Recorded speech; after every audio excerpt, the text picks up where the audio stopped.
It's me, Lizelle, and welcome back to my channel and to my vlog. Ngayon ay pag-uusapan natin ang tungkol sa ating mga utang kay Pag-ibig Fund. So, ang topic natin ay bakit ka na-denied or na-disqualified sa Pag-ibig Fund. Bakit nga ba hindi pwede na ma-disqualified ka kay Pag-ibig Fund na walang karason-rason, di ba? Parang ano lang yan, guys. Kung hiiwan ka ng jowa mo ngayong araw, ano ang rason? Ganon din sa pag-ibig.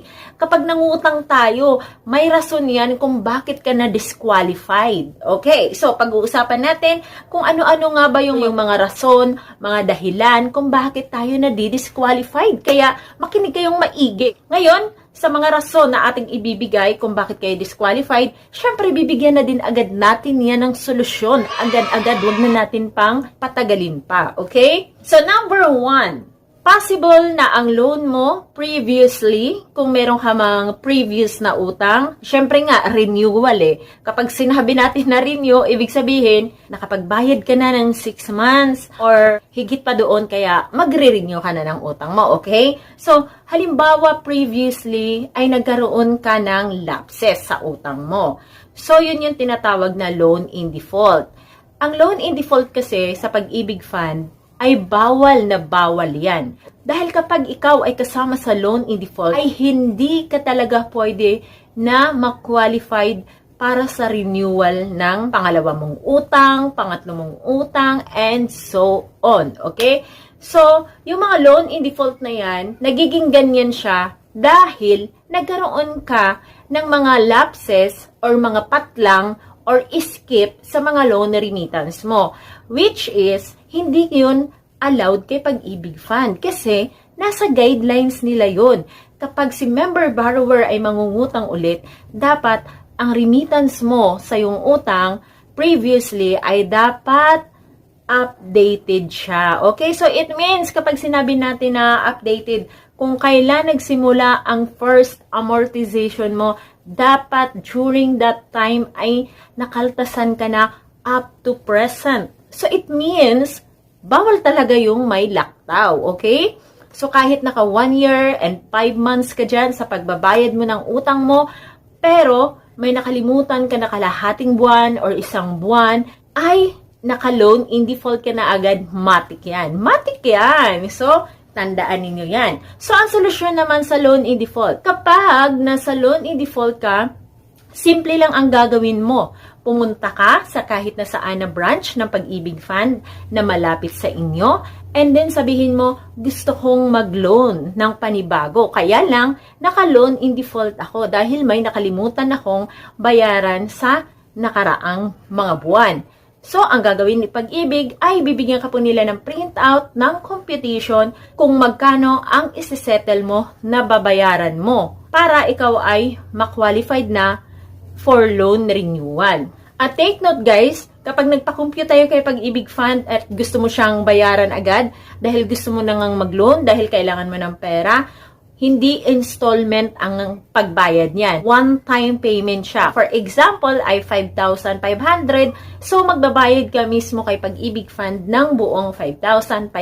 Hindi siya pwede bang 1,000 muna, 2,000, ganon. Hindi pwede yon. Pero, kung halimbawa na hindi mo naman kaya bayaran ng one-time payment, pero employed ka, ay pwede po tayong magpakalta sa ating mga employer. Okay? So, papataasan mo lang ang kaltas mo sa yung salary deduction sa yung employer. So, number 2, kung halimbawa naman ay first time mong mangutang kay Pag-ibig Fund. As in first, parang ano lang yan, parang first love, charis. Ngayon ka palang mangungutang, ngayon mo palang mai-experience ang mangutang kay Pag-ibig Fund. Ikaw ay madi-disqualified kung ikaw ay hindi pa naka 24 months ng contribution ng paghuhulog sa kanila. Kasi number 1, kapag first time mong mangutang kay Pag-ibig Fund, dapat meron kang 24 months ng contribution or 2 years ng naihulog doon or naiimpok doon. Okay?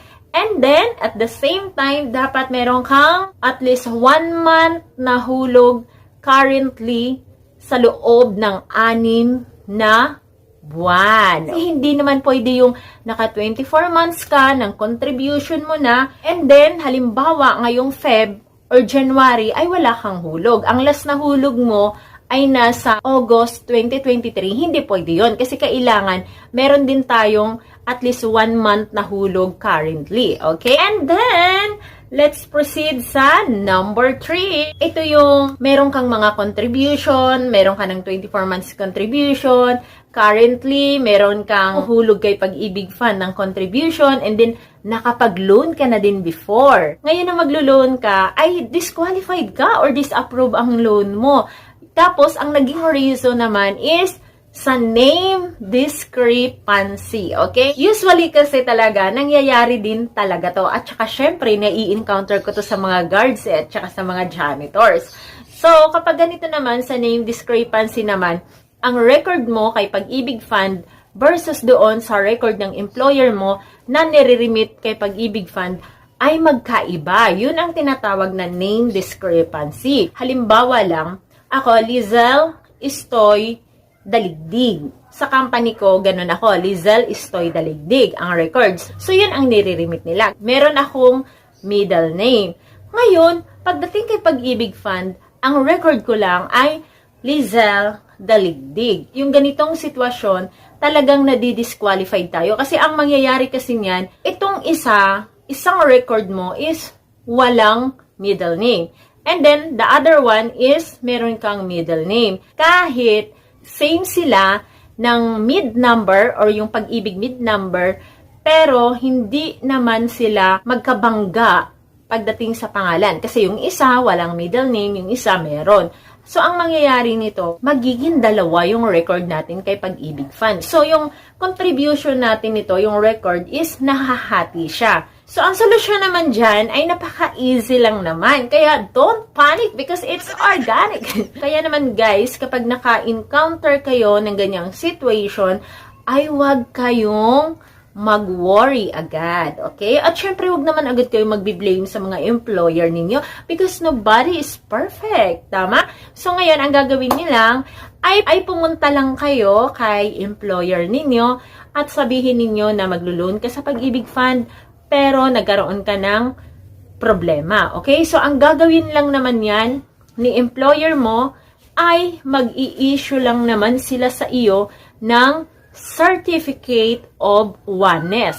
Oneness. So, ibig sabihin, si Lizel Istoy Daligdig at si Lizel Daligdig na walang middle name ay one person lamang. At siya ay under sa aming company currently. Okay? So, sa mga employer dyan, hello! Shoutout sa inyo! So, alam niyo na ang gagawin niyo kapag, halimbawa, nagkaroon ng problem yung mga empleyado ninyo, ha? Bigyan ninyo sila ng Certificate of Oneness. Kasi, kailangan ni Pag-ibig yan. Bakit yan naman ang ibibigay nyo kay Pag-ibig? Talaga ang ibibigay ninyo kay Pag-ibig Fund kasi yan ay nagpapatunay na si Lizel Istoy Daligdig at si Lizel Daligdig ay isang tao at empleyado nyo siya under sa ganitong company. So, ang gagawin ni Pag-ibig Fund, since na meron namang katibayan na ganoon si employer, ay i-combine nila yung contribution ni Lizel Daligdig at ni Lizel Istoy Daligdig. Additional tayo, pagdating sa mga name discrepancy din, maliban sa Certificate of Oneness from your employer, ay nanghihingi din yan si Pag-ibig Fund ng birth certificate na NSO or PSA copy. Okay, mag-prepare na lang kayo ng Xerox. Dalhin nyo na din ang original for validation. Okay, at syempre, huwag nyo kalimutan ng mga valid ID. Like for example, ang pinakamaganda na valid ID na bit-bitin mo kay Pag-ibig, kung may passport ka, go for it. Kung meron kang SSS, UMID ID, go. Kasi, ito talaga yung mga primary natin na ID. Kasi yung mga ID na binanggit ko, kompleto kasi ang details natin dyan. Kaya, kumbaga, wala nang hahanapin pa si Pag-ibig Fund. Tin ID natin, yung PhilHealth, secondary ID lang natin yan, ha? Pwede mo naman din siyang i-present kay Pag-ibig Fund, pero kailangan may backup, okay? At dito lang nagtatapos ang ating discussion regarding sa kung ano yung mga rason kung bakit ikaw na-disapprove sa yung loan renewal kay Pag-ibig Fund. So, sana ay may natutunan kayo at kung medyo mabilis man ako, sana ay na-gets nyo pa rin. Okay? So, thank you everyone at huwag niyong kalimutan ang mag-subscribe at i-like ang ating video at syempre, share the love. Share na yan. I-share nyo na at nang sa ganun ay makatulong naman tayo sa iba. Okay? So, thank you everyone and God bless.